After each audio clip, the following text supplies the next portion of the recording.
નમસ્કાર મિત્રો, હું દર્શન પટેલ મારી ચેનલ એજ્યુટેક પ્લસમાં આપ સૌનું હાર્દિક સ્વાગત કરું છું. આપણે ધોરણ 8ના ગણિત વિષયના પ્રકરણ 2ના સ્વાધ્યાય 2.1ની ચર્ચા કરવાના છે. અગાઉના વિડીયોની અંદર આપણે પ્રશ્ન 1, 2 અને 3 કરી ચૂક્યા છે. જો તમે તે વિડીયો જોવાના ચૂકી ગયા હો તો કોઈ વાંધો નહીં, ઉપર જે આઈ બટન છે તેને ક્લિક કરશો જેથી આગળના વિડીયો તમને મળી જશે. ફિલહાલ આપણે ચોથો, પાંચમો અને છઠ્ઠો ક્વેશ્ચન કરવાના છે. તો ચાલો શરૂઆત કરીએ. તો મિત્રો પ્રશ્ન કયા મુજબ છે? 4z + 3 = 6 + 2z. તો અગાઉ પણ આપણે ચર્ચા કરી ચૂકી છે તે રીતે જ કરશું. 4z લેફ્ટ સાઈડ, જેટલા બી z વાળા પદો છે તેને આપણે ડાબી બાજુ લેશું. 4z ઓલરેડી લેફ્ટ સાઈડ પર છે એટલે એને લેફ્ટ સાઈડ જ રહેવા દેશું. અને જે 2z છે તેને લેફ્ટ સાઈડ લાવશું, એની આગળ પ્લસ છે એટલે આપણે ઉલટું કરશું એટલે કે -2z. ઠીક છે, સેમ વસ્તુ આપણે કરવાની છે. ઇક્વલ ટુ હવે 6 ની વારી, 6 ઓલરેડી જમણી બાજુ છે એટલે આપણે જમણી બાજુ રાખશું અને +3 બીજી બાજુ આવશે એટલે કરી લેશું -3.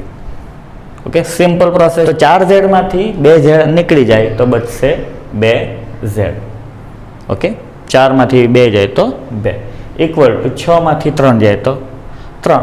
કેટલું સિમ્પલ ગણિત છે. ઓકે, હવે z ની કિંમત શોધવાની હોય તો z સાથે 2 ગુણાકારમાં છે તો નેક્સ્ટ સ્ટેપમાં z થઈ જશે ભાગાકારમાં 3/2. 3/2 લાવવાનો છે આજ તમારો જવાબ. આગળ આપણે કોઈ જાતની પ્રોસેસ કરવાની નથી. અને આ થઈ ગઈ તમારી z ની કિંમત. તો પાંચમો દાખલો પણ આ મુજબ જ છે. 2x - 1 = 14 - x. આમાં પણ આપણે સેમ વસ્તુ કરશું. 2x લેફ્ટ સાઈડ પર જ છે, આ -x રાઈટ સાઈડ પરથી લેફ્ટ સાઈડ પર લાવશું એટલે પ્લસ થઈ જશે. ઓકે, એની સ્થાનની આપણે ચેન્જ કર્યું છે એટલે 14 ને એઝ ઇટ ઇઝ રહેવા દે. -1 આ બાજુ થઈ જશે +1. અદલા બદલી ચેન્જ થઈ ગયું. જે બંને પદો માઇનસમાં હતા તે હવે પ્લસ થઈ ગયા છે. ઓકે, 2x અને 1x અહીંયા નથી એટલે 1. અહીંયા વધારે કન્ફ્યુઝન હોય છે. નંબરો તો સિમ્પલ ખબર પડી જાય, પણ નંબર ના હોય તો શું થાય? 1 ગણવાનું. આ વસ્તુ આપણે ધ્યાનમાં રાખવાની છે. 2 અને 1 ટોટલ થઈ જશે 3x.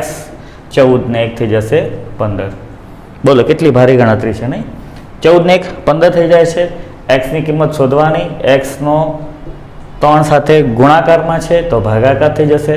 5 તારી 15 બધાને ખબર જ છે એટલે x ની વેલ્યુ આવી જશે 5. તો મિત્રો છઠ્ઠો દાખલો પણ આ પ્રકારનો છે પણ એની અંદર થોડુંક વધારે આપેલું છે તો કોઈ વાંધો નહીં. આ વસ્તુઓ આપણે કરી ચૂકેલા છીએ, તે જ વસ્તુ આપણે રિપીટ કરવાની છે.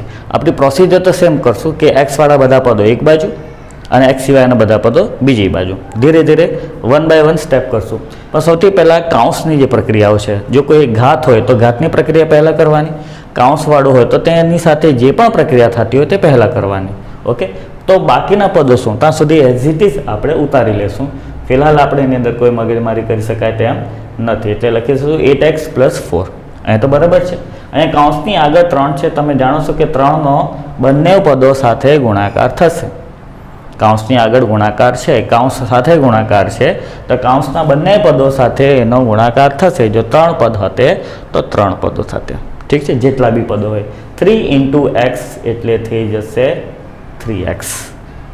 3 × x, 3x 3x. ક્લિયર? અને -3 × 3 +- તો આ થઈ ગયો 3નો બંને કાઉન્સના જે બંને સભ્યો છે તેની સાથેનો ગુણાકાર. ક્લિયર? અને બાકીના પદો જેમની તેમ ઉતારવાના. અહીં એક સ્ટેપ વધ્યું છે પણ એવું નથી કે જિંદગીમાં પહેલી વાર જોયું હશે. ઓકે, ને જોયું પણ હોય તો એટલું પણ ભારી નથી કે જિંદગીમાં યાદ ના રહે. ઠીક છે, તો કાઉન્સની આગળ જો સંખ્યા હોય તો તેનો ગુણાકાર કરવાનો. સિમ્પલ થઈ ગયું. રિપીટ કરીને જોઈ લેજો. હવે શું કરવાનું? હવે જે પ્રોસિજર આપણે ફોલો કરતા હતા તે x વાળા બધા પદો એક બાજુ, x વગરના બધા પદો બીજી બાજુ. 8x ઓલરેડી આ બાજુ લેફ્ટ સાઈડ પર જ છે. 3x છે તે પ્લસનું માઇનસ થઈ જશે.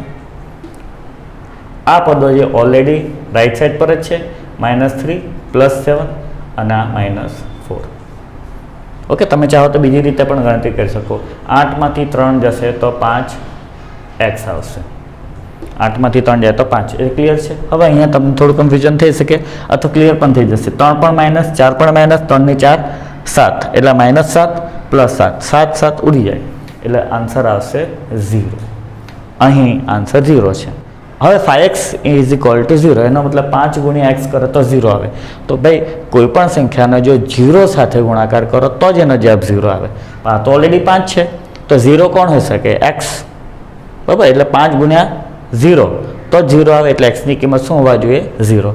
અથવા તો તમે આ રીતે બીજી રીતે આપણે પ્રોસિજર ફોલો કરી છે, 0/5 કરો.